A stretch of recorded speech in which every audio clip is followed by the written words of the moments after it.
Dolar naik nih 15.000. Heeh. Berimpact nggak dok ke dokter gigi? Satu harinya ya, satu hari 20 pasien. Dan itu capeknya polbo. Ya kan kita karena kita kan ngerjainnya benar-benar ngerjain ya. Gitu. Dan itu nggak sembarangan juga, nggak yang tiba-tiba mau nambel kita tinggal nambel kan, nggak, kita bersihin dulu, ada fase pasien istirahat juga dan segala macam. Dan itu tuh lama, dan karena pasien-pasien tuh marah, kok lama banget sih? Ya karena memang kerjaannya nggak sebentar kayak gitu loh.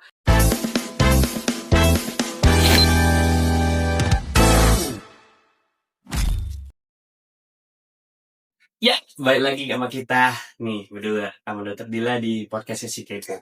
Nah dok, kali ini nih ada pembahasan yang sangat seru dok. Karena ada statement, apakah senyum dan gigi rapi itu hanya untuk menjadi milik orang kaya? Itu pertanyaan, bukan pertanyaan sih, itu tema besar kita gitu kan. Nah, menurut dokter nih, emang sekarang tuh gigi rapi udah jadi simbol status sosial kah? Juga ya, sebenarnya kalau saya simbol sosial tuh nggak, cuman ini sebenarnya udah dari dulu sih. Kayak pasti udah kan dong statement orang yang behelan cuma buat orang yang punya duit. Iya. Contoh dokter pakai behel tuh. Nah ini kebutuhan kok. Oh kebutuhan. Iya. Jangan gitu dong. Oh kenapa pakai behel dok? Sorry. Ada rotasi, gigi rotasi. Jadi kalau misalnya giginya kan ada keluar, jadi kalau ngegigit kegigitnya bibir mulu. Crossbite? Nggak crossbite, giginya tuh muter. Harusnya kan gigi begini nih, jadi begini. Nah jadi harusnya dia ada kontak, tapi malah ke bibir giginya gitu loh. Oh makanya memutuskan untuk pakai braces. Oke, lanjut dok tadi gimana? Tapi kalau misalnya status sosial itu nggak semua sih, maksudnya kadang privilege yang udah rapi itu bisa, tapi kan dirawatnya dari awal nih biasanya. Terus kalau bisa dibilang status yang gitu, kalau menurut aku sih enggak sih. Kalau menurut aku, karena jadi hal-hal yang itu udah biasa sih, karena itu bukan yang kayak konkret banget gitu loh. Itu suatu hal yang kayak iya itu kayak gitu. Nah, tapi kalau kita ngikutin standar sosial media nih zaman sekarang ya. Itu standar TikTok kamu ya? Iya kan? Banyak banget yang berstigma gigi putih kayak kayak cat gitu kan, udah menjadi realita atau cuma persepsi aja dong.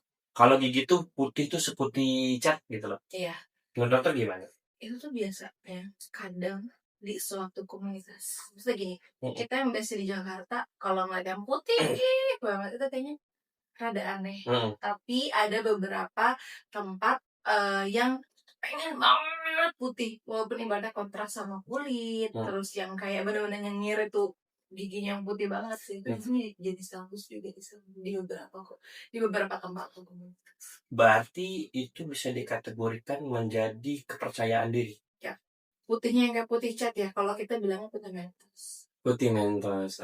Tahu. Kortugi nggak sih kalau putih mentos? Tapi kan banyak lah sejawat-sejawat mungkin yang lebih baik gitu loh. Nah, menurut dokter berarti benar ya dok ya, kondisi gigi kita tuh mau putih, mau rapi, mau bersih itu tuh sudah menjadi standar kita untuk kepercayaan diri kita, betul? Yes. Sometimes orang yang kayak kalau diem aja pas dilihat giginya oke, kalau misalnya kan itu bukan, aku nggak bisa menyalahkan 100%, dia berantakan dan segala macam, enggak, cuman lebih ke kebersihan, kayak misalnya ya bau mulut lah. Terus kalau karang giginya udah sampai ke bagian depan atau surface-nya itu udah kelihatan banget kayak nyengir, dia udah kelihatan di luar, itu kan itu satu hal yang kayak gimana gitu. Terus kalau misalnya memang sometimes yang perokok, terus yang minum kopi yang rada kuning, dia memang jadi satu yang kayak pede. Tapi kalau ngopi ngerokok yang kencang tapi ke dokter gigi rajin nggak apa-apa kan? Nggak apa-apa dong, kan kita bisa dirawat. Suatu hal yang kayak misalnya itu suatu hal yang yang sering dilakukan, tapi maintenance-nya oke, it's okay. Berarti itu yang dipermasalahkan dia itu sudahlah ngerokok, sudahlah ngopi, tapi nggak pernah gigi. Ya, tapi nggak pernah gigi juga. Yes. Iya, kayak misalnya, "Oh, enggak mau ke dokter gigi," tiba-tiba entar kalkulusnya banyak. Oh, sorry, kalkulus apaan? Matematika nih di Oh otak iya, gua. sorry. Algoritma. Karang gigi ya guys, Oh, karang gigi. iya. Nah jadi kalau misalnya karang gigi udah mulai diperparah sama pembakaran di dalam mulut, kayak ngerokok kan bikin panas ya. Terus nanti gusinya ada yang rusak, ketika gusinya rusak, nanti turun, ketika turun goyang, kayak gitu. Jadi apa? Jelek gigi. Iya. Kayak gitu. Yang penting nggak masalah dia mau ngerokok, mau ngopi, mau ngeteh, yang penting rajin ke dokter gigi ya. Yes, check. Nah, tapi banyak banget sekarang orang tuh rela banget dok kayak ngeluarin duit berjuta-juta untuk skincare, body care, Yes, hair care. iya hair care. Dan lu baru tau nggak? Lu baru tau nggak? Lu tau nggak? Enggak. Ternyata hair care itu mahal-mahal coy. Ember. Gua sesimpel kan sorry nih kan gua ada mungkin kebotakan dini ya di sini ya. Banyak mikir ya. Hah? Banyak mikir. Nah, jadi ternyata berobat adalah salah satu ke klinik kulit lah ya. Lumayan gede. Ya. Terus pas aku baru tanya doang kalau untuk mengatasi rambut gitu kan, potongan ini berapa? Sekian juta gitu. Wow. Wow. Nah, tapi orang-orang zaman sekarang itu ngeluarin uang at least deh 6 bulan sekali. Buat sekali kenapa susah ya? Karena tidak sakit. Maksudnya? Karena nggak sakit itu sesuatu yang nggak ada sesuatu yang mendorong dia untuk ke dokter gigi. Kalau misalnya dia nggak yang begitu peduli sama penampilannya, misalnya kerjanya dia tidak melulu harus tampil rapi atau tampil bersih gitu kan. Kalau misalnya yang kayak nggak peduli dan segala macam, sama yang peduli pasti bakal gue at least gaji gue segini, gue bisa mendapatkan uang lebih dengan gue yang lebih baik, misalnya dalam artian gigs gue lebih bagus, gigi gue lebih putih, dia pasti akan spend much money untuk itu. Tapi kalau misalnya yang enggak ada kesadarannya, dia pasti enggak. Walaupun punya duit nggak ada kesadaran mah kadang nggak datang juga. Tapi kalau misalnya nggak punya duit tapi dia ada kesadaran, dia pasti akan datang juga. Soalnya ada teman aku tuh juga gitu dok, jadi kayak duitnya banyak banget, cuma kan dia keluar jujur bau mulut. Nah itu kenapa ya? Apakah kurang edukasinya kah atau gimana? Mungkin secara dirinya dia yang kayak nggak pede. Aduh, karena banyak ya pasien datang, dok, aku malu buka mulut, soalnya gigiku jelek. Nah itu kan tugas kita ya, ya kan tugas kita. Jadi nanti kita akan ngasih tahu, step-step apa, perawatan apa yang harus dilakukan, dan biasanya semakin lama tidak ke dokter gigi, deadline-nya semakin banyak nih, ya kan? Uangnya pasti bakal lebih banyak yang keluar. Jadi kalau misalnya 6 bulan sekali ada yang dicicil lah. Namanya juga kan mulut dipakai terus ya untuk makan dan segala macam. Jadi kalau kita 6 bulan sekali, kita ada yang namanya scaling. Oh, ini akan kasih tahu ini. Nanti next ada ini. Ada ulang atau tidak. Tapi kalau misalnya datangnya udah dengan kondisi giginya seperti ini, mahal tuh ya. iya. Mahal sebenarnya karena kita dokter ya, kan otak kita juga maksudnya artian kita belajar dan segala macam, bukan cuman kitanya doang yang mahal, bahan-bahannya juga mahal, Bo. Apalagi zaman sekarang ya. Ini baru banget. Dolar naik 18.000 gar. Apa efeknya ke kita? Ada, kita tuh import semua. Kayak misalnya bahan aja kita tuh biasanya kalau nggak Jerman, Swiss, Itali, itu kan kayak apa kesini nggak mungkin pakai rupiah, pakainya dolar.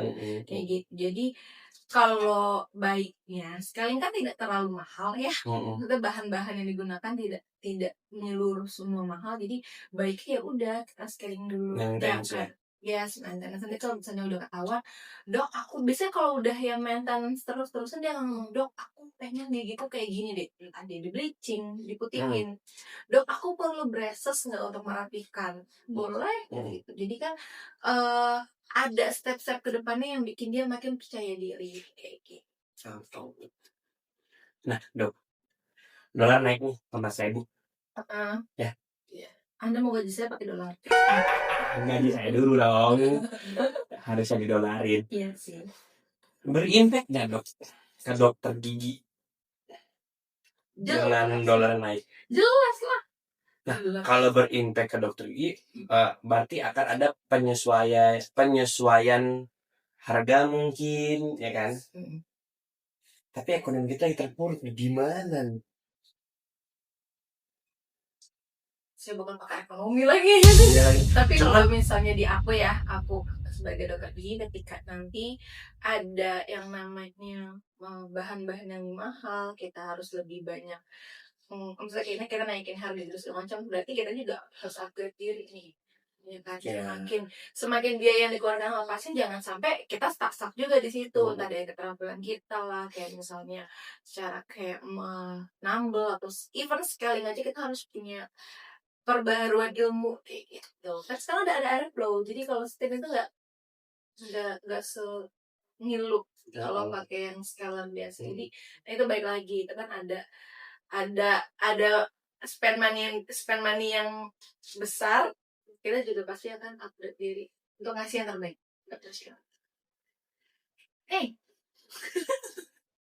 Cuman gimana ya? Banyak banget orang-orang itu di luarnya masih kurang percaya diri. Kalau mukanya jerawatan, mukanya breakout maksudnya jerawatan ya, terus komedonya banyak gitu kan. Tapi mereka cuek aja kalau bau mulut. Terus karena gigi itu udah sampai kelas 3 ya kalau sini gitu. Yang saya tunjuk, iya di sini. Ya kan orang nggak tahu di sini. Sini kelas 3 gitu sini. Iya. Itu bau mulut tuh sisa akar nggak dicabut. Masih banyak banget orang. Nah tadi kan dokter udah notice karena mungkin tidak sakit. Berarti ada stigma yang mengatakan kalau nggak sakit ya nggak usah ke dokter gigi. Kayak gitu. Nah itu tuh gimana tuh dok? Orang yang tidak peduli sama kesehatan gigi, dia kalau datang pas lagi sakit, ketika udah sakit, dokter gigi mahal. Yes. Gar. Ini believe or not, ini aku pernah dengar satu kata-kata, tapi aku karena sedikit percaya. Kayak beauty standar itu jahat banget. Apa itu biasa? Beauty standar tuh jahat banget. Beauty standar itu jahat banget. Kenapa? Beauty standar harus langsing, harus putih, harus cantik, tapi ini tidak include gigi lu tuh harus bagus. Paham nggak?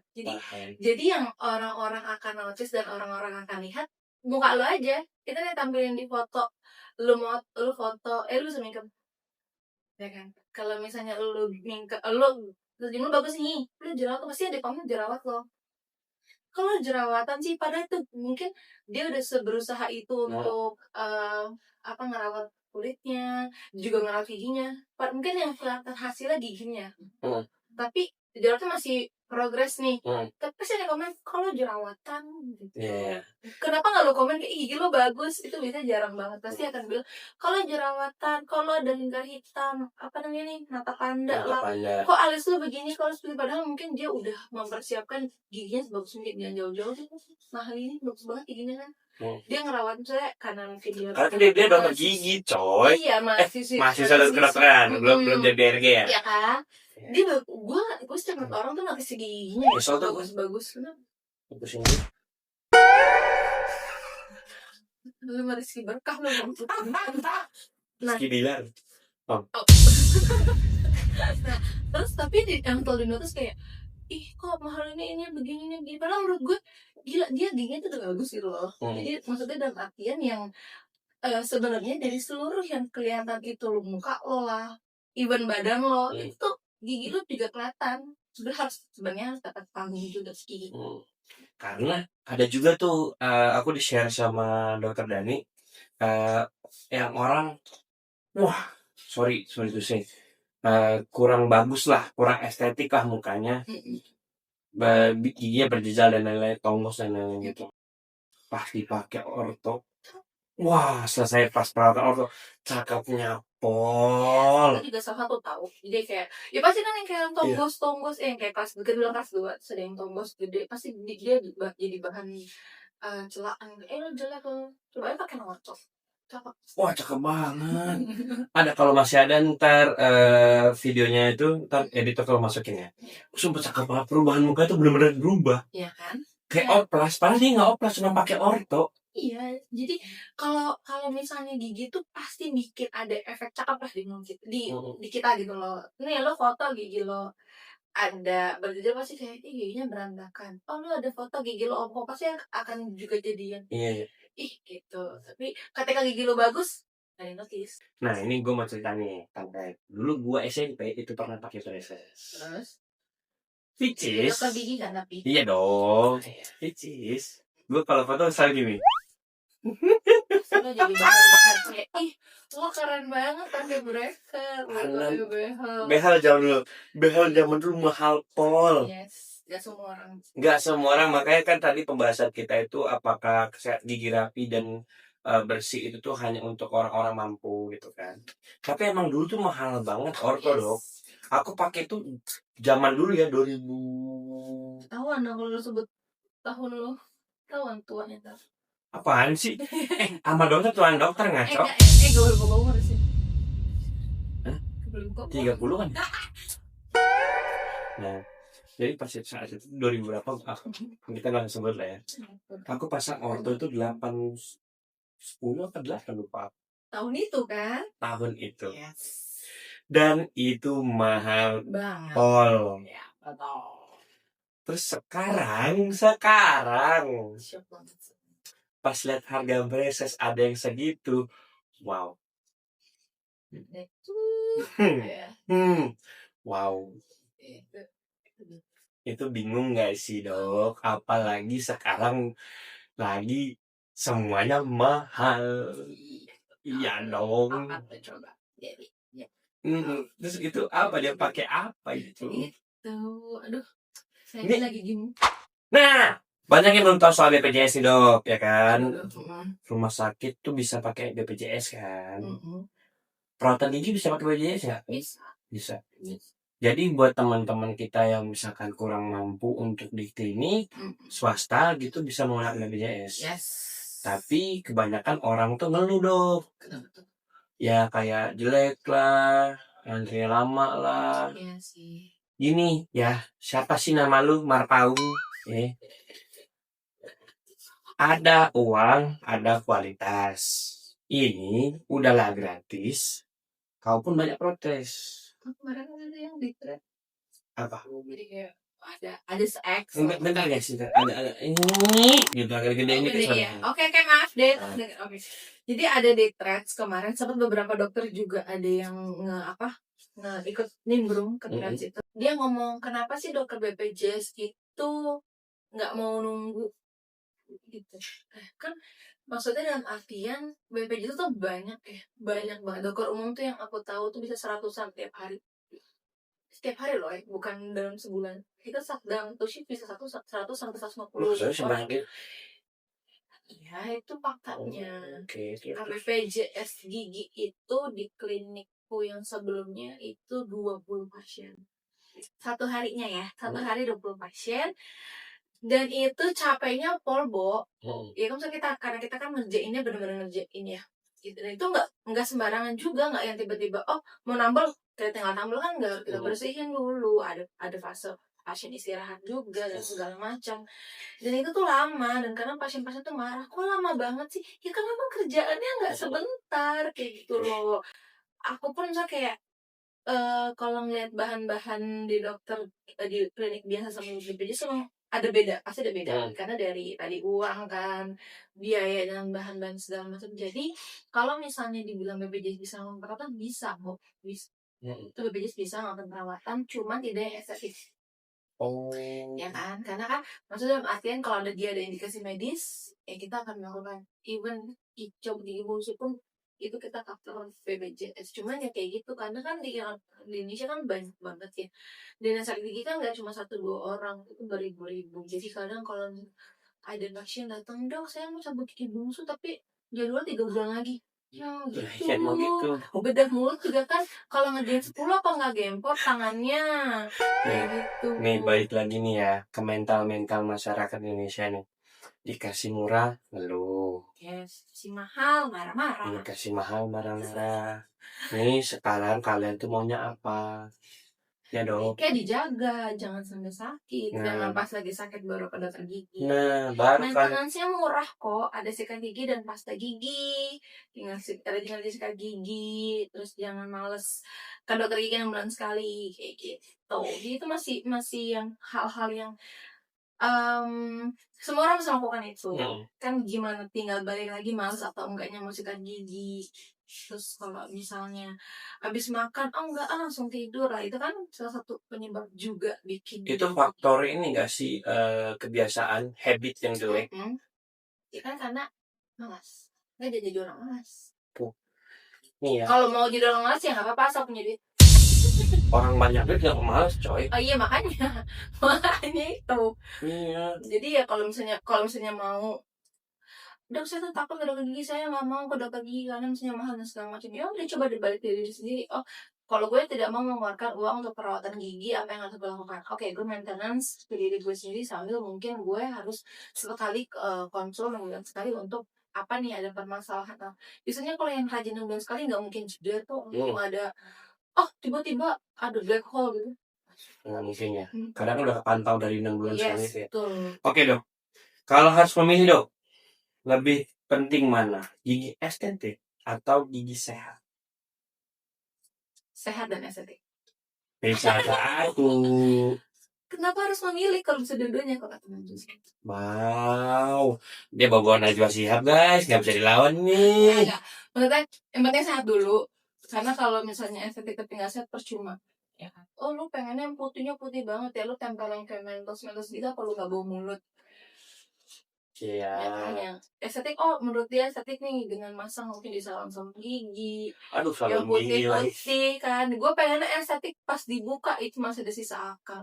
Apa nggak sehat? Jadi sehat dulu guys. Jadi sehat. Ketika sehat udah terpenuhi, next stepnya mau estetik itu akan dulu. Indikasi gigi sehat itu seperti apa?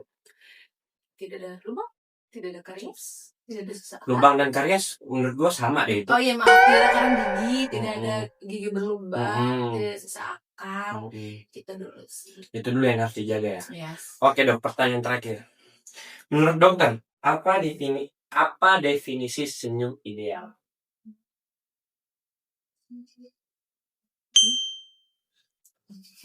Apa senyum ideal? Senyum ideal itu senyum yang terbebas dari segala hiruk-pikuk. Bakteri. Gue masih bingung. Nggak, senyum ideal itu yang ketika pede. Lo pede untuk show your smile gitu loh ya kan. Enggak yang kalau misalnya yang kayak lo pede kayak iya aja gitu kan. Karena kan nggak ada seperti kita bikin. Wede. Perut boleh ditahan, senyum jangan. Wow. Kalau misalnya tahan, aku tuh tiba-tiba ada karang gigi, ada giginya bolong atau dia ada stain segala macam ya nggak bisa. Jadi senyum ideal adalah senyum yang berani ditampilkan. Gini. Terima kasih Dokter Anissa Dila. Bener kan namanya ya? Iya benar. Belum ganti kok. Jangan kapok-kapok gue udah ke podcast gue ya. Kok lah.